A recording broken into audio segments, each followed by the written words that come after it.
வணக்கம் அன்பு நண்பர்களே. தமிழகம் முழுவதுமே வாக்குப்பதிவு ரொம்பவே மந்தமா இருந்திருக்குது. யாருக்கு சாதகம் யாருக்கு பாதகம் அப்படிங்கிறத தொடர்ந்து ஒரு விவாத களமா மக்கள் மன்றத்துல பேசப்பட்டு வருது. பொது தேர்தல்ல ஓட்டு சதவீதம் குறைஞ்சது கூட விஷயம் கிடையாது. கன்னியாகுமரி மாவட்டத்துல தமிழ்நாட்டுல ஒரே ஒரு தொகுதியில நடந்த இடைத்தேர்தல். கன்னியாகுமரி மாவட்டத்துல விளவங்கோடு சட்டமன்ற தொகுதியில நடந்த இடைத்தேர்தலையே 82,329 பேர் ஓட்டு போட வரல. அதாவது இடைத்தேர்தல் அப்படின்னாலே ரொம்ப ஜனநாயகத்தை மிஞ்சின ஒரு பணநாயகம் இருக்கும், ஒரு விறுவிறுப்பு இருக்கும். மக்கள்லாம் ஓட்டு போட வருவாங்க, எல்லாருமே காத்திருப்பாங்க. வெளியூர்ல இருக்கிறவங்க எல்லாம் கூட வந்து ஓட்டு போட வருவாங்க. அப்படியெல்லாம் காலகட்டம் நிலவக்கூடிய இடைத்தேர்தல் கலாச்சாரத்துக்கு மத்தியில விளவங்கோடு சட்டமன்ற தொகுதியில 82,329 பேர் ஏன் ஓட்டு போட வரல? இதனுடைய பின்னணி என்ன? இதனுடைய பின்னணியை நம்ம சரியான கோணத்துல அலசணும்னா தமிழ்நாட்டுல தேர்தல் முடிவுகள் எப்படி இருக்கும் அப்படிங்கிறதுக்கான ஒரு விவாதத்துக்கான தொடக்க புள்ளியாகவும் இது இருக்கும். வாங்க நம்ம வீடியோக்குள்ளே போயிடலாம். தமிழ்நாட்டுல ஒரே ஒரு சட்டமன்ற தொகுதியில இடைத்தேர்தல் நடக்குது, அது விளவங்கோடு. அந்த விளவங்கோடு தொகுதியினுடைய சட்டமன்ற உறுப்பினராக இருந்தவர் விஜயதரணி. விஜயதரணி அண்மையில காங்கிரஸை கை கழுவி விட்டு பாஜக பக்கம் நகர்ந்திருந்தார். அவங்க பாஜக பக்கம் வந்ததை தொடர்ந்து ஒரு இடைத்தேர்தல், அவங்க ராஜினாமா பண்ணதுனால ஒரு இடைத்தேர்தல் நடக்குது. அண்மையில நமக்கு கடைசியா நடந்த இடைத்தேர்தல் எது அப்படின்னு பாத்தீங்கன்னா ஈரோடு கிழக்குல நடந்த இடைத்தேர்தல். அந்த இடைத்தேர்தலில் EVKS இளங்கோவன் அவர்கள் போட்டியிட்டு ஜெயித்து சட்டமன்ற உறுப்பினர் ஆயிருந்தாங்க. அந்த EVKS இளங்கோவனுடைய தொகுதியில நடந்த இடைத்தேர்தல்ல 74.79% வாக்கள் பதிவாயிருந்துச்சு. அதாவது 75% வாக்கள் பதிவாயிருந்துச்சு. அதே நேரத்துல விளவங்கோடு சட்டமன்ற தொகுதியில பாத்தீங்கன்னா அந்த இடைத்தேர்தலில் வெறும் 65% தான் வாக்கு பதிவாயிருக்கு. 10% காணாம போயிருக்கு. ஒரு விளவங்கோடு இடைத்தேர்தல்ல 10% வாக்குகள் ஏன் விழல அப்படிங்கக்கூடிய கேள்வி ரொம்பவே முக்கியமானது. அதுல 360 டிகிரி கோணத்துலதான் இப்ப நம்ம அலசப்படுறோம். பொதுவா ஒரு இடைத்தேர்தல் அப்படின்னாலே ஜனநாயகத்தை மிஞ்சின ஒரு பணநாயகம் இருக்கும்.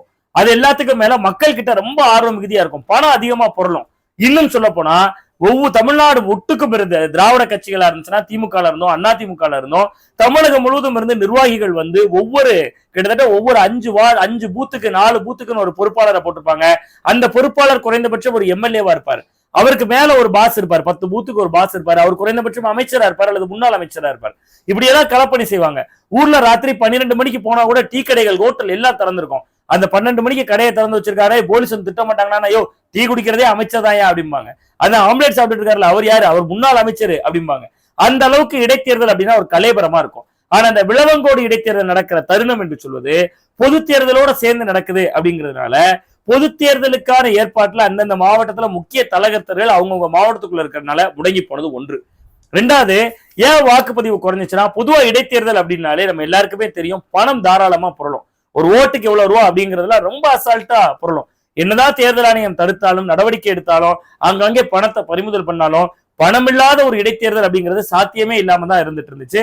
முதல் முறையா அது சாத்தியமாயிருக்கு விளவங்கோட்டுல அப்படின்னா யாருமே பணமே கொடுக்கலையான்னா அதனுடைய பின்னணியும் ரொம்ப சுவாரஸ்யமானது. விளவங்கோடு சட்டமன்ற தொகுதியில இதுவரை 17 தேர்தல்கள் நடந்திருக்கு. அதுல முதல் 2 தேர்தல்கள்ல திருவிதாங்கூர் தமிழ்நாடு காங்கிரஸ் ஜெயிச்சிருக்காங்க. அந்த திருவிதாங்கூர் தமிழ்நாடு காங்கிரஸ்னா என்னன்னா, குமரி மாவட்டம் அங்க திருவிதாங்கூரோட, அதாவது இன்றைக்கு இருக்கக்கூடிய கேரளாவோடு இருந்திருந்த போது, அதை திருவிதாங்கூர் சமஸ்தானம் அங்கோடு இருந்த போது அதற்கு எதிராக போராடிய கட்சி தான் திருவிதாங்கூர் தமிழ்நாடு காங்கிரஸ். அந்த கட்சி 2 முறை இந்த தொகுதியில முதல்ல வென்றிருக்காங்க.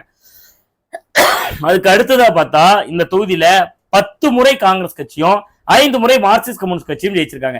காங்கிரஸ் கட்சியும் மார்க்சிஸ்ட் கம்யூனிஸ்ட் கட்சியும் தொடர்ந்து தொகுதியை தக்க வைத்திருக்கக்கூடிய தொகுதியில யாருங்க காசு கொடுப்பா? இந்த தொகுதியில இதுவரை திமுகவோ அதிமுகவோ ஜெயிச்சதே கிடையாது. இன்னும் சொல்ல போனா கூட்டணி கட்சி நின்னுச்சுன்னா கூட்டணி கட்சி கிட்ட அப்படியே தொகுதியை தூக்கி அலேக்கா கொடுத்துறதுங்கிறது ரொம்பவே வழக்கமான ஒரு நடைமுறையா தான் இந்த சட்டசபை தொகுதியை பொறுத்தவரை இருந்துட்டு இருக்கு. சோ இந்த முறையும் என்னன்னா, திமுக கூட்டணியில காங்கிரஸ் இந்த தொகுதியில போட்டிடுறாங்க. காங்கிரசுக்கு இயல்பாவே அந்த தொகுதிக்குள்ள இருக்கக்கூடிய வலுவா இருக்கக்கூடிய கம்யூனிஸ்டுகளும் அதே கூட்டணியில இருக்காங்க. சோ காங்கிரஸை பொறுத்தவரை வேட்பாளர்ங்கிற பேர்ல யாரை நிறுத்தினாலும் வெற்றி பெறக்கூடிய தொகுதி அப்படிங்கிறது அந்த தொகுதியினுடைய கடந்த கால வரலாறுகளை வச்சு பாக்குறப்ப தெரியுது. சோ காங்கிரஸ் எதுக்கு பணம் கொடுக்கணும் அப்படிங்கிறதுக்காக பணமே கொடுக்கல. அதே மாதிரி 2வது இடத்துல இங்க வலுவா இருக்கக்கூடிய கட்சி தான் பாரதிய ஜனதா கட்சி. அவர்களை பொறுத்தவரை நம்ம சிட்டிங் ஏற்கனவே காங்கிரஸ் கிட்ட தான் இருந்துச்சுங்க. இப்ப நம்ம ஒரு இடைத்தேர்தலுக்கு ஒரு வேட்பாளரை விட்டுருக்கோம். அது புதுமையா அந்த தொகுதிக்குள்ள இதுவரை இல்லாத ஒரு கல்ச்சரா நாயர் சமூகத்தில இருந்து ஒரு வேட்பாளரை கொடுத்திருக்காங்க. அதுக்கு பின்னணியே என்ன சொல்றாங்கன்னா, பொது தேர்தல் நடைபெறுகிற பொழுது அந்த ஃபார்வர்டு காஸ்ட் ஓட்டுகள் ஃபுல்லா 2க்கு சேர்ந்து யூனிஃபார்மா விழுங்குற பார்வையில மட்டும்தான் பாஜக அந்த வேட்பாளரை முன்னிலைப்படுத்துறாங்க. சோ அவங்களுக்கும் பணம் கொடுக்க வேண்டிய தேவையும் இல்ல, லாஜிக்கும் இல்ல அப்படிங்கக்கூடிய ஒரு இடம். 3வது, அண்ணா திராவிட முன்னேற்ற கழகம் மட்டும் தனியா இந்த தொகுதியில போட்டிட்டாங்க.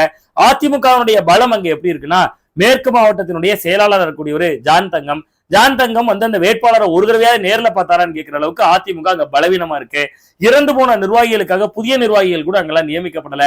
கட்சி அடிப்படையா கட்டமைப்பு ரீதியா மேற்கு மாவட்டத்துல அதிமுக ஒண்ணு இருக்கான்னு கேட்கக்கூடிய அளவுக்கு சில ஊர்கள நிர்வாகிகள் மட்டும்தான் இருக்காங்களே ஒழிய வேலை செய்ய ஆட்கள் கூட இல்ல. நடைபெற்று முடிகிற இந்த நாடாளுமன்ற தேர்தலுடைய முடிவுகளை பார்க்கிறப்ப கூட மேற்கு மாவட்டத்துல அதிமுக என்று ஒன்று இருக்கான்னு கேள்வி வரக்கூடிய அளவுக்கு தான் அங்க கட்சி இருக்கு. சோ அவர்களும் செலவு பண்ண தயாரா இல்ல அப்படிங்கக்கூடிய சூழல்ல இந்த இடைத்தேர்தல்ல நாம் தமிழர் கட்சியை பொறுத்தவரை பணம் கொடுக்கிற மரபு இல்ல. சோ இந்த 4 கட்சிகள், அதாவது திராவிட கட்சிகள் இரண்டும் களத்துல மெயினான கட்சிகளா இருக்கக்கூடிய திமுக அதிமுக மோதல் அங்க இல்ல. இன்னொன்னு அதிமுக ஒரு பார்வையாளரா தான் 3வது முறையா அங்க ஒரு வேட்பாளரை 3வது இடத்துலதான் அதுவே சுத்திக்கிட்டு இருக்கு அப்படிங்கறதுனால அவர்களும் பணம் இறக்கிறதுக்கான வாய்ப்பு இல்ல. சோ இந்த இடைத்தேர்தல்ல விளவங்கோடு இடைத்தேர்தல் தான் இதுவரை நடந்த தமிழக தேர்தல் அரசியல் வரலாற்றிலேயே பணத்தையே பார்க்காம ஒரு தேர்தல் நடந்திருக்குன்னா அது இந்த தேர்தல் தான். பணத்தையே பார்க்காம நடந்த அந்த தேர்தலை 82,329 பேர் புறக்கணிச்சிருக்காங்க அப்படிங்கறத தான் நம்ம இதை புரிஞ்சு கொள்ள வேண்டியிருக்கு. அப்படின்னா இந்த தொகுதியினுடைய ரிசல்ட் எப்படி இருக்குன்னா, அந்த தொகுதியை பொறுத்தவரை காங்கிரஸ் கட்சி வலுவான கட்சி, அதற்கிடையே அங்க கம்யூனிஸ்ட் கட்சிகளும் வலுவாக இருக்காங்க. சோ அவங்க 2 பேரும் ஒரே கூட்டணிக்குள்ள இருக்கிறதுனால காங்கிரஸ் என்ன நினைக்கிறாங்கன்னா நமக்கு வெற்றி முகம் இருக்கு அப்படிங்கறதுனாலதான் காங்கிரஸ் பணம் இறக்கல.